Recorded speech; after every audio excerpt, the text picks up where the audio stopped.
আসসালামু আলাইকুম। আপনাদেরকে ডে 1 এর পার্ট 2 তে ভিডিও পার্ট 2 তে স্বাগত জানাচ্ছি। আশা করছি যে আপনারা পার্ট 1 এর যে ইনস্ট্রাকশনগুলো রয়েছে সেগুলো খুব ভালোভাবে অনুধাবন করতে পেরেছেন। আমরা সরাসরি ক্লাসে চলে যাচ্ছি। আজকে আমরা যে বিষয়গুলো এখন এই মুহূর্তে পড়ার চেষ্টা করব সেটি হচ্ছে হিস্টোকেমিস্ট্রি থার্ড ইয়ার অনার্সের একটি ভাইটাল পার্ট এবং হচ্ছে প্রথম যে চ্যাপ্টারটি রয়েছে ফান্ডামেন্টালস অফ হিস্টোকেমিস্ট্রি। এটি আপনাদের সিলেবাসের হিস্টোকেমিস্ট্রি যে সিলেবাস সেই সিলেবাসে মোট 8টা চ্যাপ্টার রয়েছে। এর মধ্যে 8টা চ্যাপ্টারের মধ্যে 8টাই খুবই গুরুত্বপূর্ণ। তবে আমি বলে দেবো পড়ানোর সময় যে কোন চ্যাপ্টারগুলো পড়ে নিলে মোটামুটি আশা করা যায় যে 100% কমন পড়বে। আমরা প্রতিটা চ্যাপ্টারই টাচ করব, বাট চ্যাপ্টারের ভিতরে কিছু কিছু জিনিসের প্রতি আমরা একটু স্পেশালি ফোকাস করব। প্রথম চ্যাপ্টার যেটি রয়েছে ফান্ডামেন্টালস অফ হিস্টোকেমিস্ট্রি, দ্বিতীয় চ্যাপ্টার আইসোমারিজম, তৃতীয় চ্যাপ্টার রয়েছে কনফিগারেশন, চতুর্থ হচ্ছে optical activity and optical isomerism, 5 হচ্ছে জিওমেট্রিক্যাল আইসোমারিজম, 6 হচ্ছে হিস্টোকেমিস্ট্রি অফ ফিউজড রিং, আর 7 হচ্ছে কনফার্মেশন, 8 হচ্ছে অপটিক্যাল রোটেশনস অ্যান্ড রোটারি পাওয়ার। তো হিস্টোকেমিস্ট্রির আপনাদের সাবজেক্ট কোড হচ্ছে 232803, ফুল মার্কস 100, ক্রেডিট 4। এইটা খুবই ইম্পর্টেন্ট একটা জিনিস যে খুব মনোযোগ দিয়ে কভার করতে হবে। সেটি হচ্ছে যে ঠিকমতো যদি ক্লাসগুলো করে যাই আমরা, তাহলে কিন্তু আমরা খুব দ্রুতই এগুলো কভার করতে পারবো। অনেকগুলো জিনিসই কভার করতে হবে যদি আমরা ফুল প্রিপারেশন নিতে চাই। আচ্ছা, তাহলে হচ্ছে যে আমরা যে জিনিসগুলো এখন আলোচনা করব, সাধারণ আলোচনা কীভাবে স্টোরি রসায়নে ভালো করা যায় সেটা আমি বলেছি অলরেডি। কীভাবে 100% কমন পাবেন সেটাও বলেছি। স্টোরি রসায়ন কি, স্টোরি রসায়নের আইসোমারিজম বলতে আমরা কী বুঝি। আসুন আমরা আলোচনা যাই। স্টোরি রসায়ন বা স্টোরি কেমিস্ট্রি বাংলায় যদি বলেন তাহলে হচ্ছে এটিকে আসে হচ্ছে ত্রিমাত্রিক রসায়ন। স্টোরি রসায়নই সব থেকে ভালো, স্টোরি কেমিস্ট্রি বলাটা সব থেকে ভালো। বাংলা স্টোরি রসায়ন বা ত্রিমাত্রিক রসায়ন আপনারা বলতে পারেন। আইসোমারিজম এবং এইটার যে স্ট্রাকচারগুলো সেটা সম্পর্কে জানতে আমরা একটু হেল্প নিচ্ছি। প্রথমে আমরা একটু বেসিক একটা জিনিস একটু দেখে আসবো, দেন হচ্ছে আমরা আলোচনায় যাব।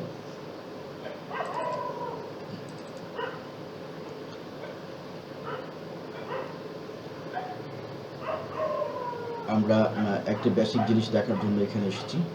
আশা করছি যে আমরা এটা দেখতে পাবো। এই যে দেখেন, আমাদের এখানে আমরা যে জিনিসটা দেখছি সেটি হলো যে একটি 4টা মলিকুলের আমরা স্ট্রাকচার দেখলাম। এখানে আমরা একটু ব্যাকে যাই, ব্যাকে গেলে আমরা একটু দেখার চেষ্টা করি। সেটি হচ্ছে যে হোমোলোগাস সি, যে আমরা দেখতেছি মিথেন, ইথেন, প্রোপেন এবং হচ্ছে বিউটেন।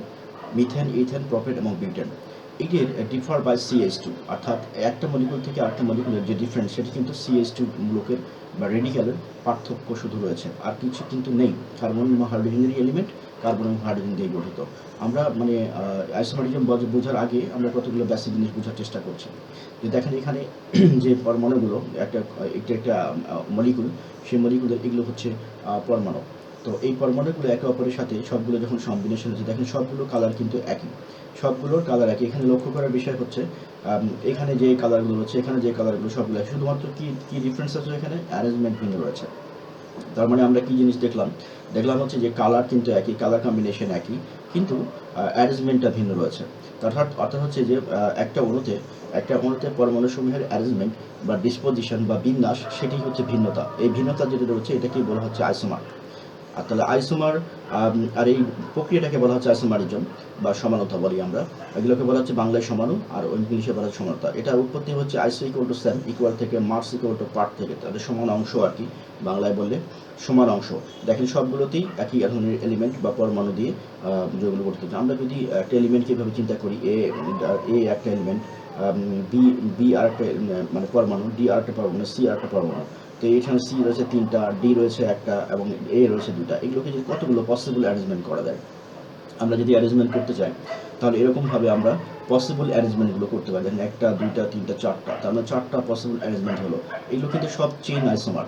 চেইন আইসোমার মানে হচ্ছে যে একই চেইনের মধ্যে গঠিত। এরকম যে এই যে একই মলিকুল, একই পরমাণু, অর্থাৎ একই মলিকুলার ওয়েট বিশিষ্ট কিছু মলিকুল রয়েছে, সেই মলিকুলগুলোর মধ্যে অ্যারেঞ্জমেন্ট রয়েছে এবং এই অ্যারেঞ্জমেন্টগুলো ভিন্ন ভিন্ন হচ্ছে। ঠিক এই ভিন্ন ভিন্ন হওয়ার কারণে কী হয়, এইটা হচ্ছে ইম্পর্টেন্ট কোশ্চেন। যে আইসোমার তো আমি বুঝলাম যে একই মলিকুলার ওয়েট, একই পরমাণু, একই সংখ্যক বা সমান সংখ্যক পরমাণু অবস্থান করছে, কিন্তু ডিফারেন্সটা কোন জায়গায় হচ্ছে? ডিফারেন্স হচ্ছে যে সেম মলিকুলার ফর্মুলা থাকতেছে, ডিফারেন্ট স্ট্রাকচারাল ফর্মুলা হচ্ছে, স্ট্রাকচারাল ফর্মুলা কিন্তু ভিন্ন হচ্ছে, ডিফারেন্ট প্রপার্টি হচ্ছে। একটা জিনিস মনে রাখতে হবে, কেমিস্ট্রিতে যদি কোনো যৌগ যেমন ধরেন C4H10 এরকম যদি আমরা ধরি বা কোনো একটা এলিমেন্টকে যদি মানে বিউটেন বা আইসোবিউটেন, এই যে বিউটেন এবং আইসোবিউটেনের মধ্যে যে স্ট্রাকচারাল ডিফারেন্স আমরা দেখি, সেই স্ট্রাকচারাল ডিফারেন্সের কারণে কিন্তু তাদের কেমিক্যাল প্রপার্টিজ এবং হচ্ছে যে আপনার ফিজিক্যাল প্রপার্টিজ কিন্তু ভ্যারি করে। তার মানে একটা মলিকুল সেটি যদি কোনো পরমাণুর সমন্বয়ে গঠিত হয়, সমান সংখ্যক পরমাণুও থাকে, কিন্তু তাদের ইলেকট্রনিক কনফিগারেশন বা স্ট্রাকচারাল কনফিগারেশন এই দুটা কী ধরনের বিন্যস্ত তার উপরে ডিপেন্ড করে কেমিক্যাল এবং ফিজিক্যাল প্রপার্টিজ এবং মুড অফ রিয়াকশন নির্ধারিত হয়। তাহলে আমি কি বুঝলাম এখান থেকে আমরা কতগুলো জিনিস বুঝতে পারলাম। সেটি হচ্ছে আইসোমারের হলে পারে কি থাকতে হবে, সমপরিমাণ পরমাণু থাকতে হবে। তারপরে মলিকুলার ওয়েট একই হবে, কিন্তু কনফিগারেশন ভিন্ন হবে, অর্থাৎ অ্যারেঞ্জমেন্ট ভিন্ন হবে। অর্থাৎ আরও সুন্দর করে বললে, একটা অণুতে পরমাণুসমূহ কীভাবে গঠিত হয়েছে, কোন দিকে কোন স্পেসে কোন ফাংশনাল গ্রুপ বা এলিমেন্টটা বা কোনো পরমাণুটা বিন্যস্ত রয়েছে, তার উপরে ডিপেন্ড করে ওই যৌগের কেমিক্যাল এবং ফিজিক্যাল প্রপার্টিস ভেরি করে। এই যে কেমিক্যাল এবং ফিজিক্যাল প্রপার্টিস ভেরি করে, এর উপরে ডিপেন্ড করেই আপনার হচ্ছে নতুন একটা কেমিস্ট্রির শাখা উৎপত্তি হয়, যেটি স্টিরিওকেমিস্ট্রি পরবর্তীতে আসে। আমরা সেই স্টিরিওকেমিস্ট্রি বোঝার জন্য একটা প্রাথমিক ধাপ বুঝলাম, যে আইসোমারিজম বা সমানতা। আপনারা এটা ইন্টারমিডিয়েটও ছিল, ইন্টারমিডিয়েট থেকেও বুঝেছেন। আমরা এই জিনিসটা বোঝার জন্য আমরা এখানে এসেছিলাম, যে আমরা সমানতাগুলোকে আসলে ঠিক মতো বোঝার জন্য। এখানে দেখেন একটা জিনিস, আমরা যদি এই দিকে লক্ষ্য রাখি, এখানে আমরা একটা জিনিস দেখাতে যাচ্ছি। দেখেন এখানে সরি, আচ্ছা, এ কয়টা আছে এখানে? দুইটা। বি কয়টা আছে? বি আছে একটা। ডি কয়টা আছে? সি কয়টা আছে? অনুরূপভাবে দেখেন সবগুলোতে কিন্তু একই সংখ্যক এ, একই সংখ্যক বি এবং একই সংখ্যক ডি রয়েছে। দিস ইজ দ্য ডিফারেন্স, যে আমরা এই জিনিসটাকে বোঝার জন্য, আইসোমারিজমকে বোঝার জন্য আমাদেরকে এভাবে ভাবতে হবে। তাহলে কোনো একটা এলিমেন্টের আইসোমারিজম হবে কি না সেটা আপনি দেখে বুঝতে পারবেন। এবার আছে স্টিরিও আইসোমারিজম বলতে কি বোঝায়?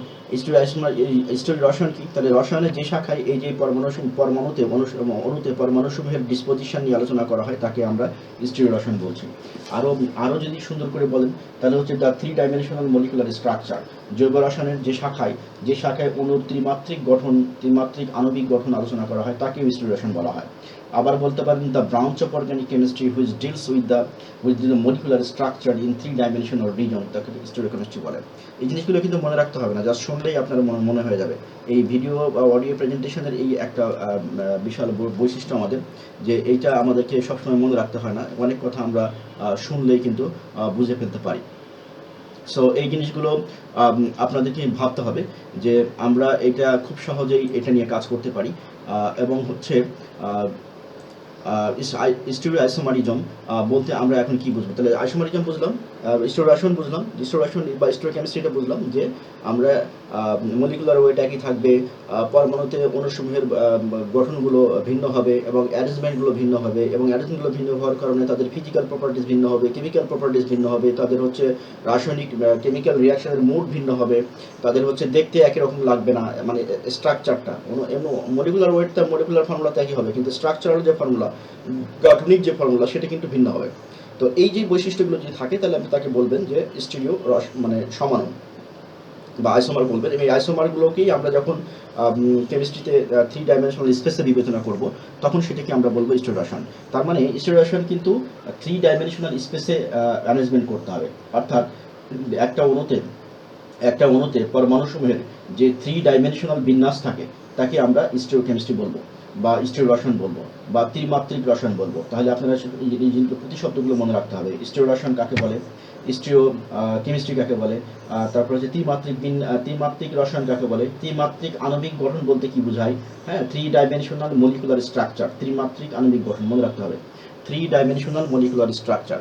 তাহলে এটাকে আমরা বলছি স্টিরিও রসায়ন। এবং রসায়নের এই যে ঘটনাটা, অণুসমূহের এই যে ঘটনাটা, মানে স্টিরিও রসায়ন বা সমানতা প্রদর্শন করার যে ঘটনাটা, তাকেই আইসোমারিজম বলে। হ্যাঁ, রিজম, এখানে বাংলা স্পেলিংটা একটু মিস্টেক আছে, আপনারা আইসোমারিজম বাংলাটা দেখে নেবেন। রয় রশ্মি আর রিজ আর ম হবে, হ্যাঁ, দন্তাসম আছে এখানে। তো এইটা বলে। এবং হচ্ছে যে আমরা যদি আরেকটু ডিপে যাই, তাহলে stereochemistry is the chemistry in 3 dimension chemistry with consideration of its 3 dimensional aspect. অর্থাৎ স্টিরিও রসায়ন বলতেই আমরা 3 ডাইমেনশনাল স্পেসে বা 3 ডাইমেনশনাল রিজনে অণুতে পরমাণুসমূহের যে বিন্যাস সেটিকে আমরা বুঝবো। এটা মাথায় রাখবেন। যদি 3 ডাইমেনশনাল না হয় তাহলে সেটা কিন্তু ইন্ট্রোডাকশন হবে না। ঠিক আছে? এটুকু শেষ হলো। আমরা পার্ট 3 তে আপনাদেরকে আহ্বান জানাচ্ছি। এটুকু আশা করছি এটুকু